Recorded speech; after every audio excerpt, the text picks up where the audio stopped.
আসসালামু আলাইকুম এভরিওয়ান, কেমন আছেন সবাই? নিশ্চয়ই ভালো আছেন। আমি এই মুহূর্তে দাঁড়িয়ে আছি আত্রাই উপজেলার ইসলামপুর গ্রামে। আর আমার পাশে যে মাটিকে দেখতে পাচ্ছেন, এই মা কিন্তু অনেক বেশি অসহায়। একটা সময় ছিল এই মায়ের কিন্তু সব কিছুই ছিল, স্বামী, সন্তান, বাড়িঘর, কিন্তু এখন কিন্তু তার কেউ নেই। তার বাড়িটা আগে পার্শ্ববর্তী এলাকায় ছিল, আমাদের পার্শ্ববর্তী এলাকায়।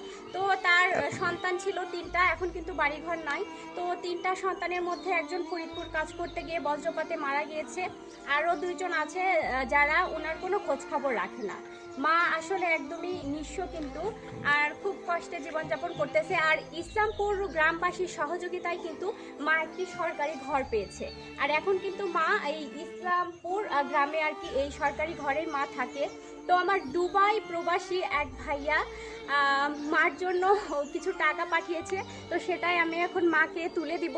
তো আমি সকল প্রবাসী ভাইয়াদেরকে আমি বলতে চাই, এরকম অসহায় মা যারা যারা আছে, এই একটা মা না কিন্তু আমাদের এই পুরা বাংলাদেশে অনেক অনেক এরকম অসহায় মা আছে, এতিম আছে। আমি সকলকে বলতে চাই, এই মানবিক কাজে আমার প্রবাসী ভাইয়ারা বোনেরা সকলেই আপনারা এগিয়ে আসুন এবং একজন একজন করে অল্প অল্প করে আমরা একটু একটু করে সহায়তা করি, সবাইকে একটু একটু করে সাহায্য করি। আর তাদের মুখের এই ছোট্ট হাসি দেখার জন্য কিন্তু আমরা সবাই এই মানবিক কাজে এগিয়ে আসতে পারি। আমার সকালের কাছে আবেদন থাকবে, আপনারা সবাই আস্তে আস্তে এগিয়ে আসবেন এবং এই অসহায়, দরিদ্র এবং এতিম মা, বোন, ভাই সকলদের পাশে আপনারা একটু একটু করে দাঁড়াবেন। তো টাকাটা আমাকে দাও, আমি এই টাকাটা এখন মার হাতে তুলে দিচ্ছি।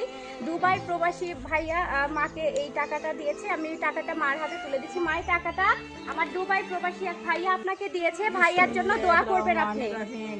আল্লাহ যে ধন দিচ্ছে বা যে ধনের সহযোগিতা করে দিচ্ছে, তারা যেন সবাই যেন আল্লাহর কাছে যেন একেবারে খাস মনে খাস দিলে হক হালাপতি হিসাবে আল্লাহ যেন জান্নাতের থেকে যেন আমল নামা আল্লাহ যেন ডাইন হাতে মনে কিম করে যেন আল্লাহ যেন দেয়। আল্লাহ দেখ, আল্লাহ অবশ্যই আমি ওই ধনেরও আল্লাহ আল্লাহ তুমি হাত দিয়ে দিও, হক রোজগার খাওয়ার মতন তৌফিক দান করো, দান করার মতন ক্ষমতা শক্তি আল্লাহ তার দিল ইমানের সাথে শহীদ করে আল্লাহ ইমান এক করে দেওয়ার মতন তৌফিক দান করো। অবশ্যই আপনারা যারা যারা আজকের এই ভিডিওটি দেখছেন, অবশ্যই বেশি বেশি করে শেয়ার করে দিবেন, ভিডিওটি সবার মাঝে পৌঁছে দিবেন, যেন সবাই এইখানে চলে আসে এবং এই মাটিকে সহযোগিতা করে। এবং এই মায়ের মতো আরো হাজারো মা কিন্তু আমাদের বাংলাদেশে আছে।